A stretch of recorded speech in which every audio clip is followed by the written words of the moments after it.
welcome to Sliding Difficulty, a series exploring and discussing the concepts of video game difficulty and how it impacts the games we know and love, with me, your host, Karl Swarwood, a guy who's personally spent more time trying to complete Mile High Club on the veteran difficulty than he's actually spent on a real plane.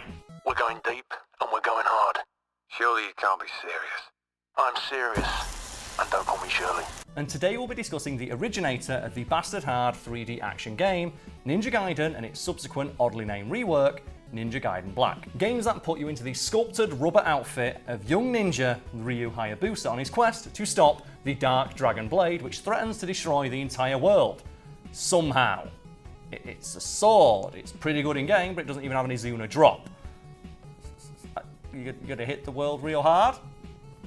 You get it in game, doesn't do as much damage as the true dragon sword, but whatever, and Ryu cuts it in half at the end of the game. Spoilers. Infamous for its punishing difficulty and over-reliance on almost comically unfair design decisions that would make the makers of Elden Ring blush, Ninja Gaiden has long since been considered one of the hardest games of the generation in which it was released. And it is very often a game where a single mistake spells instant, unceremonious death for the young dragon ninja. But if you persevere and master the game systems, your reward is one of the most cathartic action game experiences out there, which is the only real descriptor I can use for a game in which you can twirling suplex a knife-handed demon so hard it explodes. Now, as mentioned, the original Ninja Gaiden is often considered one of the hardest games of its generation, in part because failure to master the game's systems or play really carefully will make the game almost impossible to complete. And players basically have to master the full extent of Ryu's entire arsenal of moves if they want to survive. In particular, the reverse wind technique, a technique that the game literally tells you is one of the most important to master right before the first boss, Mirai. You know, old Bison Arms Mirai with his big old nunchucks.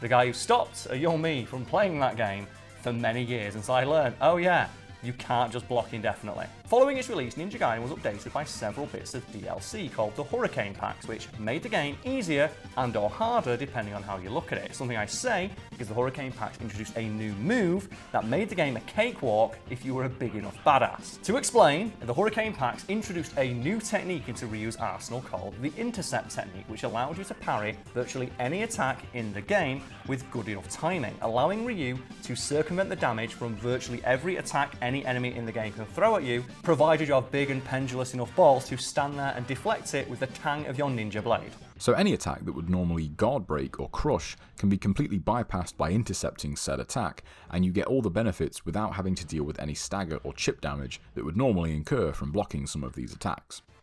A technique that, in my opinion, added a lot of depth to the game and made the combat a lot more rewarding, which is why it's baffling it was taken out for the subsequent rework Ninja Gaiden Black, because in the words of the director, it made the game too easy if you were too good at it. So getting too good at the game made the game too easy, which is how games work. But I digress. To explain, Ninja Gaiden Black was created partly in response to the numerous complaints from critics and fans that Ninja Gaiden was simply too hard. And in response to the complaints that Ninja Gaiden pounded a player's balls too hard, the game's director and occasional weirdo sex pest, Tomonobu Itagaki, was reported as saying that he didn't get the complaints because with persistence, anybody could complete it.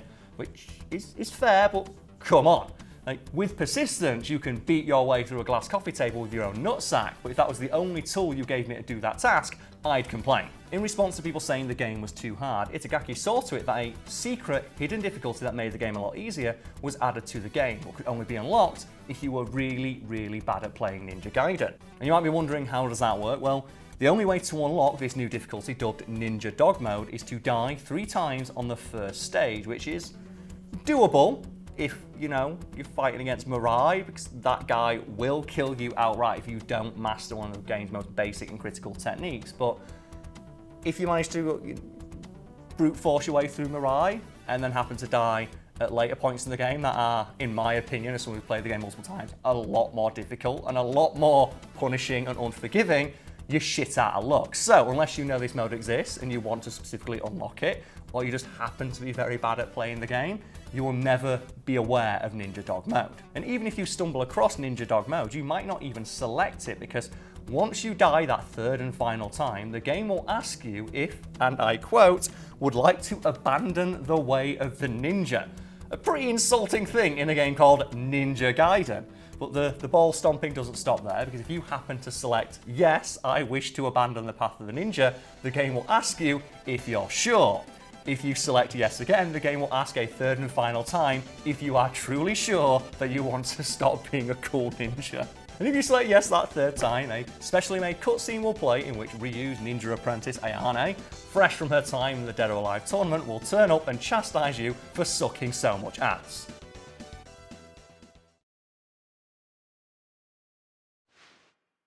Master Ryu, or should I say, young Ninja Ryu Hayabusa. It seems I have greatly overestimated you. After the cutscene ends, Ayane will give you a special reward that makes the game easier. A bright pink ribbon Ryu has to wear throughout the rest of his adventure. This gift is the least I can do for you. Make sure you wear it at all times.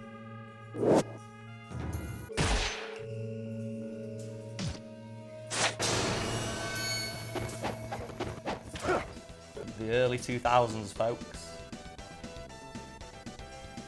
The early 2000s. Would you believe that the guy who came up with that concept also designed all these costumes for the ladies in Dead or Alive? Anyway, if you happen to be on the other end of the skill spectrum when it comes to playing character action games, there is a new difficulty for you too, called Master Ninja Difficulty, which is described in-game as a path only the truest and most OGest of ninjas can even hope to survive. And the game is, I shit you not, one of the most difficult character action experiences you can find anywhere in any generation of video games, because it is designed not only to test your very skills, but punish all the things Itagaki found annoying about people playing the original release.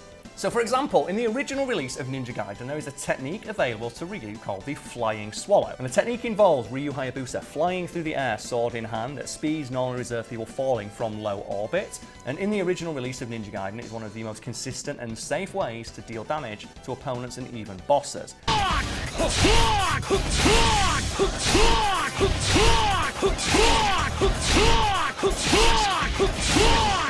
Itagaki didn't like the over-reliance some players had on that move, and during the development of Ninja Gaiden Black, Itagaki requested that his team add a new move to each enemy's arsenal that specifically punished the Flying Swallow technique, with many bosses getting grab techniques that will viciously punish the use of that move with a mass amount of damage, and in some cases a one-hit kill.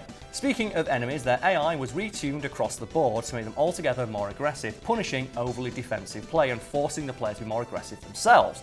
The problem with this is, more enemies will put on screen, meaning that in some cases it is virtually impossible to get out of a given scenario without taking damage or immediately dying due to the amount of damage enemies do in that mode. Ninja Gaiden, folks, and people thought Ninja Gaiden 2 was bullshit. Yeah, Oh, so God, Lucas, no. yeah. Oh, immediate. Oh, Yeah. oh, God. So first things first, kill these guys, fuck them up. This might be the worst one. Jesus Christ. That was just... Oh, Instant. like, Half a health score instantly on it. walk into a room and just get assaulted. Most notably though, Master Ninja Mode introduces new enemies exclusive to that difficulty, which again are designed to punish things that Itagaki didn't like. For example, there are sapient cat creatures whose attacks were specifically tuned to punish overly defensive play. Likewise, there are giant laser firing crab demons specifically designed to punish people who don't utilize all of Ryu's movement options. And now imagine they attack you at the same time. And now imagine they've all got one-hit kill attacks. Perhaps the most interesting enemy added to the game though are doppelgangers, which as the name suggests, take the form of you the player, wielding any weapon from Ryu's expansive arsenal of demon obliterating armaments, including unlaboured flawlessness, the most powerful weapon in the entire game, and one that is capable of felling even the stoutest demon in just a few hits. And they give it to an enemy who has all of your moves and has their AI tuned to be as hard as physically possible. Other less obvious changes include reworked so-called Fiend Challenges, which are points in the game where a seemingly endless horde of demons will attack Ryu. In Master Ninja Mode, these challenges force you to fight upwards of 100 enemies, with the maximum amount going to 120, with the time you are given to complete these challenges ranging from 300 to 7,000 seconds. The latter, I think, sums up how long you're expected to fight an endless wave of enemies on the very hardest mode without taking a single hit. Now, and at this point, you're probably wondering, surely for completing Master Ninja mode, the game must reward you in some way with a cool new weapon, a costume, or maybe just, like, a title that says you are a big dick Master Ninja. But alas, no. Upon completing Master Ninja mode, possibly the hardest character action game difficulty ever made, you are unceremoniously booted to the start screen and asked if you'd like to play again. So thank you for tuning into this episode of Sliding Difficulty. As with all videos on this channel, you will find this was funded entirely by you, our fans, via the Untitled side channel Patreon, which I invite you to click below and support us if you are able to. If not, just watch the video, leave a like, leave a comment, let me know what you thought. Let me know if there's any more games you'd like me to cover, because this is a passion project of mine, something I've been wanting to work on for a while, and I'm excited to share my research with you, the audience at home.